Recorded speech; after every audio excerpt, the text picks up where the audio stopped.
Probably the most enduring excitement in the winning of the American West was the conflict with the war-loving Indians of the plains. Everybody knows about it from the movies, which invariably leave you convinced that it was a good thing for us white hats that the U.S. cavalry arrived in time.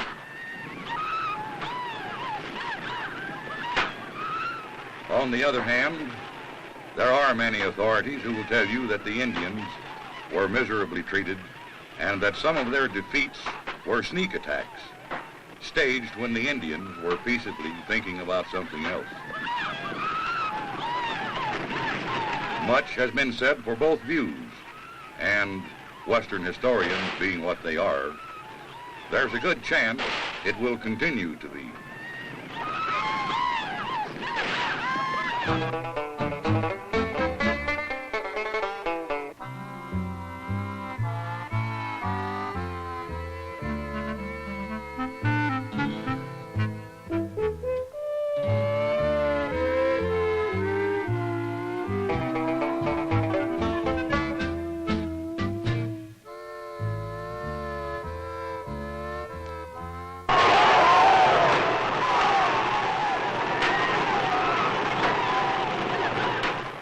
You can't deny that many hardy pioneers never would have made it all the way to California if they hadn't stopped occasionally to kill a few Indians. But at the same time, there are arguments for treating the foe with more humanity and understanding. The lack of this, coupled with a natural fear and distrust of the Indian, and an uncommon greed for the lands he possessed, led to many battles in the West.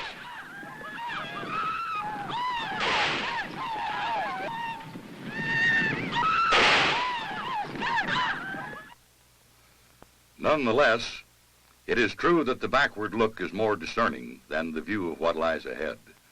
The pioneers had never in their lives encountered a creature more savage or more inventive in the science of torture than the Plains Indian. In their view, he was a menace and ought to be exterminated.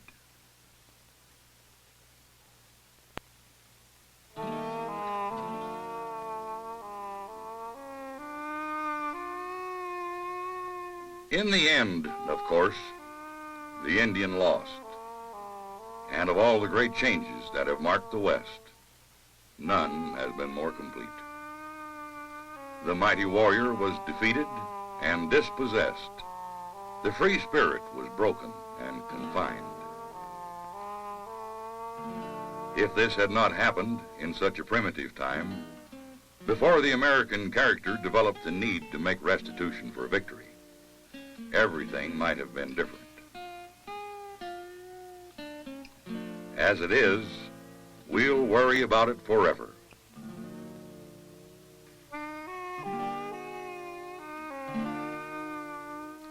There's no denying that we are indebted to the Indian for much of what we are inclined to attribute to science or other marvels. Nearly half of the American farm output consists of plants domesticated by the Indians before Columbus ever had the urge to leave home. How the potato caught on in Europe, for example, is something that everybody knows. In addition, the basic methods of planting, irrigation, and cultivation were arts the first settlers in America learned from the Indians.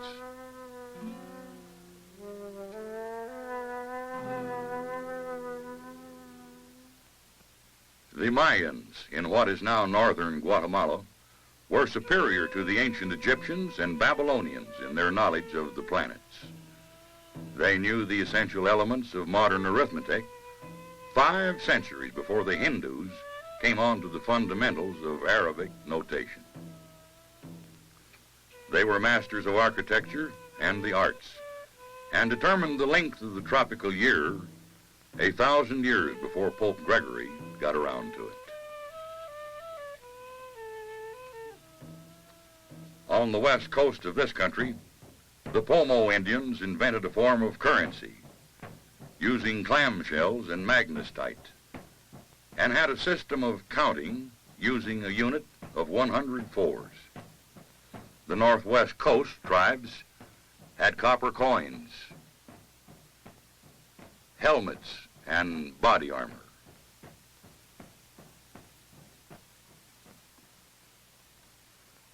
But there is a theory that we owe the Indians much more than any of those things, that the Founding Fathers got from them the idea of states within a state, in which the community was required to respect the right of individuals to be different, and the chiefs were held to be the servants of the people and not the rulers.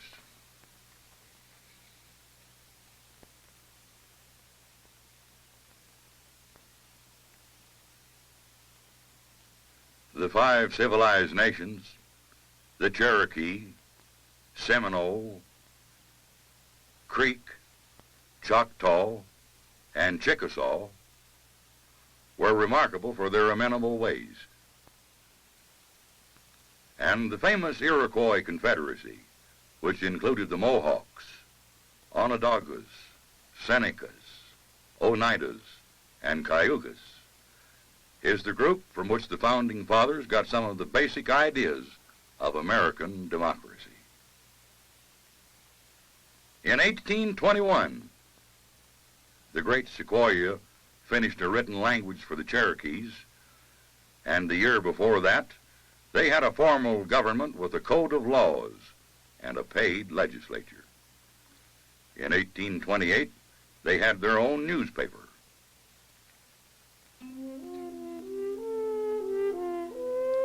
But with minor exceptions, the pioneers who are depicted in the movies as trying to get to the gold of California or Colorado never met a Democrat or an editor.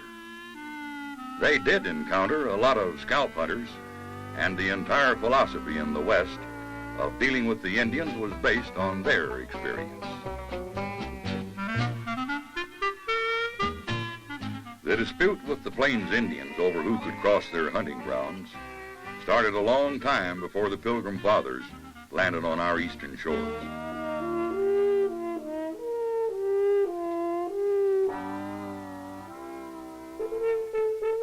The Spanish, who brought religion and planned to take away gold, were the first to encounter the Apaches and the Comanches, and they regretted every minute of it. But it was these pioneer explorers who gave the Indian the one thing he needed to perfect his natural talents for war, the horse. Francisco Coronado and Hernando de Soto left behind horses that multiplied rapidly on the green grasses of the plains, and the Indians were not long in putting the horse to use. Historians are reasonably sure that the Kiowas had learned about the horse and were mounted by 1682. The Pawnees were riding into battle by 1700, and the Comanches, who made cavalry tactics an art to be envied by the white man, were dealing mounted misery to their enemies by 1714.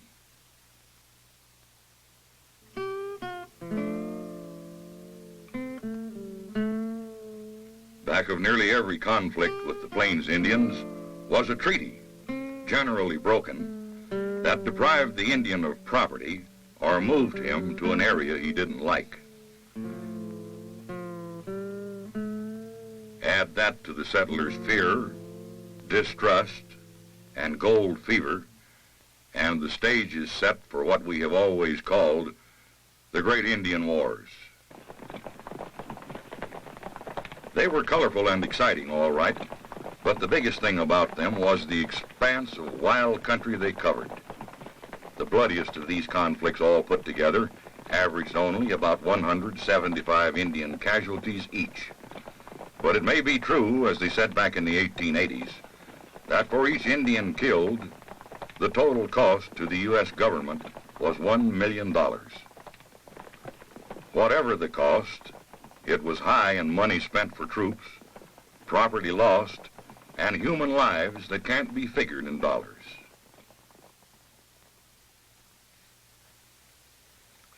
Consider, for example, the Modoc War of 1872 and 73. The Modocs were not Plains Indians, but the conflict came at a time when dealing with the Plains Indians had led Western settlers to the erroneous conclusion that every Indian was hostile and a potential menace.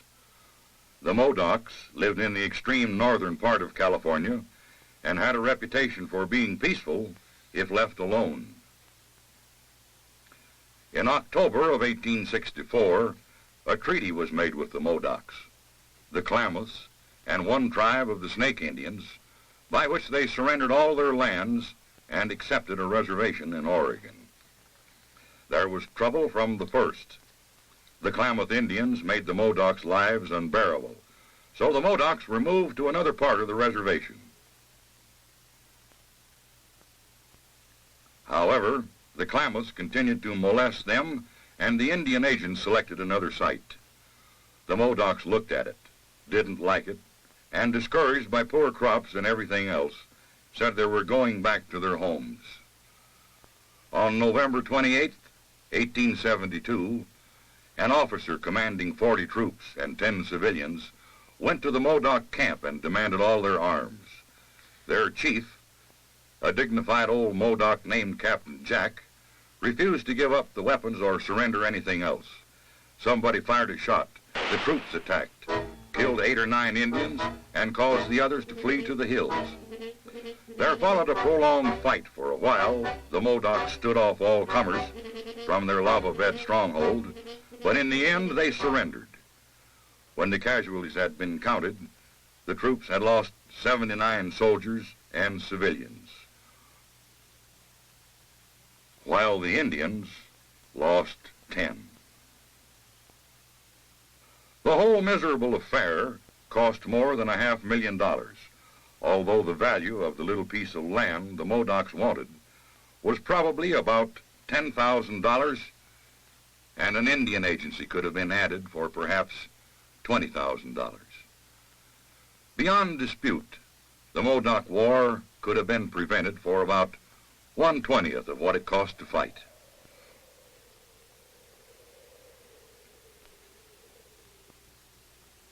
In this electronic age, when you can chat across the country on closed-circuit television and dial any place in the world if your finger holds out, it's hard to imagine a time when there wasn't much communication. But that's the way it was in the early West. It was often discovered that the people exchanging messages weren't talking about the same thing at all, or, worse yet, didn't believe the information. Thus, some part of the troubles with Indians might be blamed on the fact that the people in charge in Washington held views that had little relation to what was actually going on.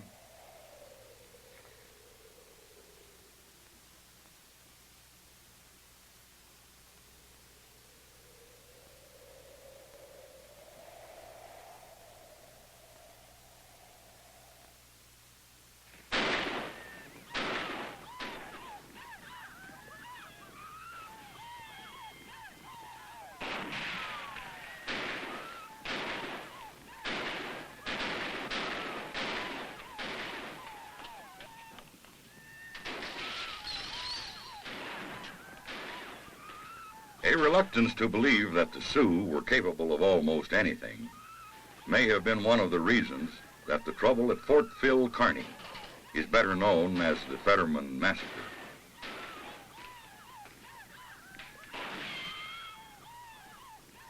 This one grew out of attempts to make a treaty with the Sioux for an unmolested roadway from Fort Laramie to Bozeman, Montana. A commission was sent out to treat with the Sioux in October of 1865, a time when officials in Washington assumed that the whole country was finally at peace. The Civil War was over, the Army had been reduced in numbers, and nobody paid much attention to reports that the Indians were as hostile as ever.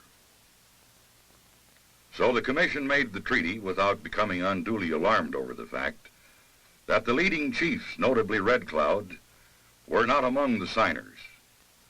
The commissioners tried to get complete agreement, even threatening to punish those who didn't come in to sign, but it appeared difficult for anyone to get exercised over the implied danger from a few Indians. In June of 1866, Colonel H.B. Carrington, an engineer, was ordered up from Nebraska with some 2,000 men, of whom 8 companies were assigned to fort-building duties along the new route. They numbered about 700, of whom 500 were raw recruits. As one historian has commented, the soldiers were splendidly furnished with everything except arms, ammunition, and horses. Most of them had virtually obsolete muzzle-loading Springfield muskets, for which they had planned to obtain extra ammunition at Fort Laramie. Fort Laramie didn't have any. As soon as the destination of the troops was made known, Red Cloud and other anti-road chiefs sent word that they wouldn't even meet with anybody to discuss a treaty, but nobody saw any warning in that. In mid-July, Colonel Carrington, who was not exactly an experienced Indian fighter, selected a site for the new Fort Kearny at the mouth of the Little Piney Creek in the Powder River country. A contemporary historian noted that preparations for defense were at once begun by mowing the parade ground and putting up signs to keep off the grass.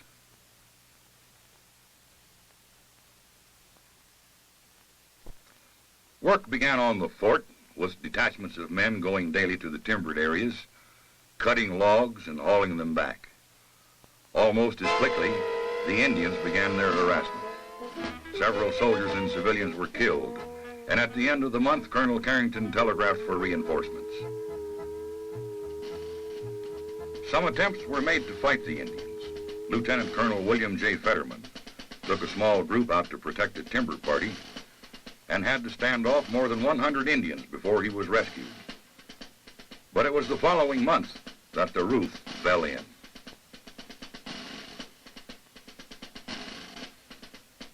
On December 21, 1866, Red Cloud set up the kind of trap for which the Sioux became famous.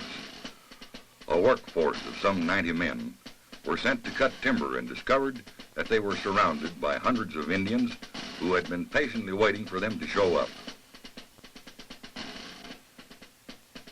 Colonel Fetterman went out with the rescue party and disappeared over a ridge. Firing could be heard, and there was much anxiety at the fort.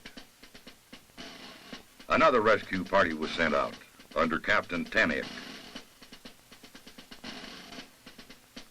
But when they reached the top of the ridge, they couldn't see anybody but Indians. When the Sioux decided to go away, the party from the fort descended into the valley and found the bodies of Colonel Fetterman and 65 men within an area of less than 40 square feet. They were naked, scalped, mutilated, and their heads crushed by heavy blows. Years later, the Sioux showed a war club of oak, driven full of nails and spikes, still matted with hair. They said they had used it to beat the soldiers' brains out.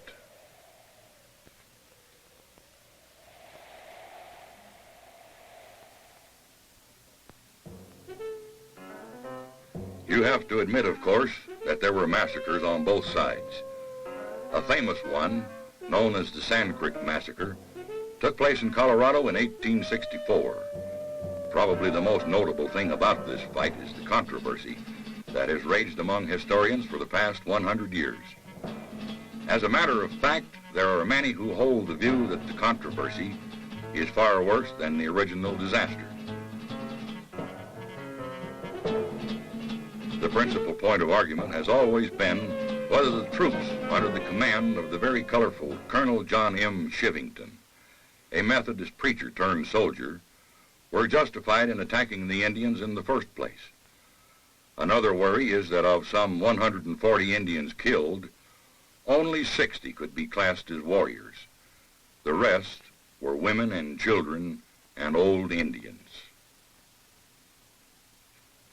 The Cheyennes and the Arapahoes had been causing trouble ever since their principal chiefs agreed to a treaty in 1861, opening the way for construction of a railroad across their ancestral territory.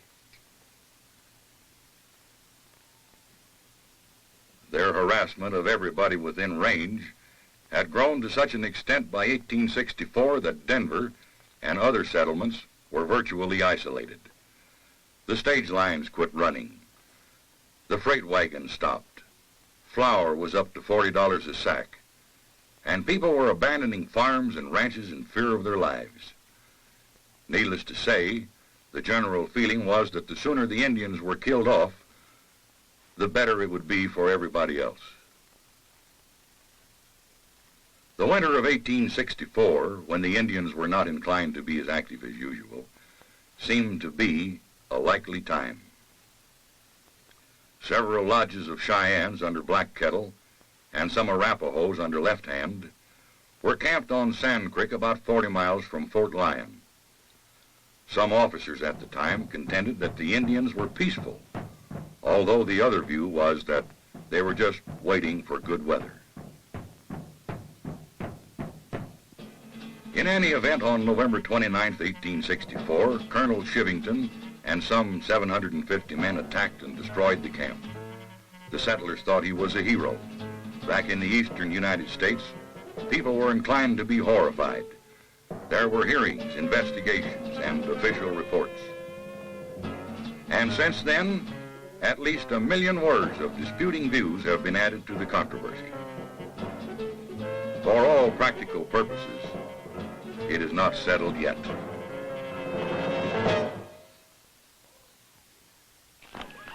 The most famous of massacres was the Sioux Trap that dispatched General George A. Custer and 276 officers and men on the Little Bighorn River in June of 1876. The main cause of this battle was that the Indians had been told the Black Hills of the Dakotas, an area they held to be sacred ground, had to be opened up for the white men who wanted to prospect for gold and build settlements. Recalcitrant Sioux formed up under the leadership of Sitting Bull, and Custer was sent to put down the threat. Instead, he rode into a well-planned ambush.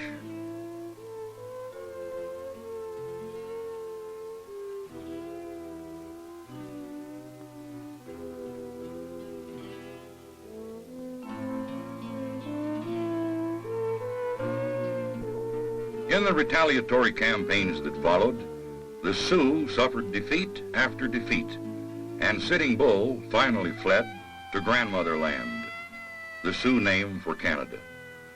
There they were tolerated, but given no assistance of any kind. So in July of 1881, Sitting Bull and his little band returned to surrender.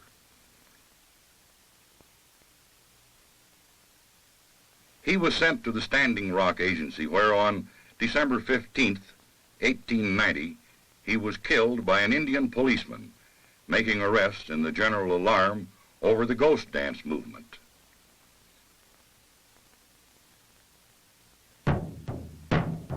The ghost dance movement was an almost pathetic belief that the ghosts of all the dead Indians would rise up and all the slaughtered buffalo would return in a great miracle that would see all the whites swallowed up by the earth. This religious frenzy led to the last major Indian fight in the West, the Wounded Knee Massacre in December of 1890. Sometime in the late 1880s, a Paiute Indian named Wowoka said he had a vision about the return of the ghosts, and he was accepted as a messiah. The movement spread, like last hopes always do, throughout the West. Indian meetings for the ghost dance soon attracted the attention of army leaders who expressed alarm. They suspected that the Sioux chiefs planned to use the movement for an uprising. So the Sioux leaders were being rounded up at the time Sitting Bull was killed. His death created immediate excitement among the Indians. A group of Sioux engaged in a fierce battle with Indian police, leaving 12 dead. Then a party of some 350 Sioux started for the Badlands, but were caught and returned to Wounded Knee Creek, 20 miles from the Pine Ridge Agency.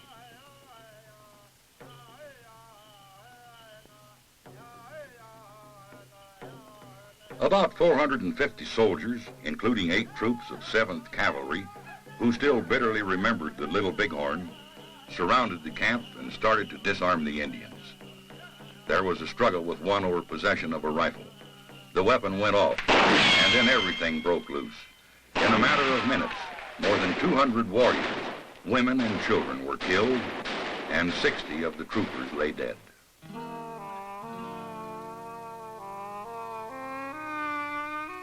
It was the end of the Ghost Dance movement and the end of the Indian Wars.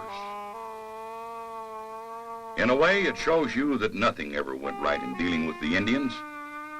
The white man brought them nothing but trouble. Today in the United States, there are about 520,000 Indians.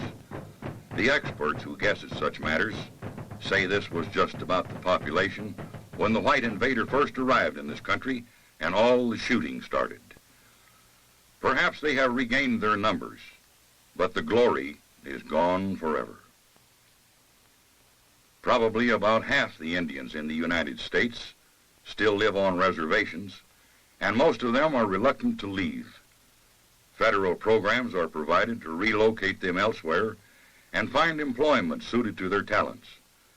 But many who leave soon return to the familiar life of the reservation. It offers little, but it is home. And we learned in enough battles that Indians place a high value on a place to call home. There are thousands of Indians throughout the country who have achieved success and prominence in all fields. But there are many more thousands who live in conditions just this side of poverty. No matter how you look at it, the West has witnessed no greater change. The cowboy has survived, the miner still ekes out a living, and the saloon girl shows virtually no change. But the mighty Indian warrior is gone forever.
This is NET, National Educational Television.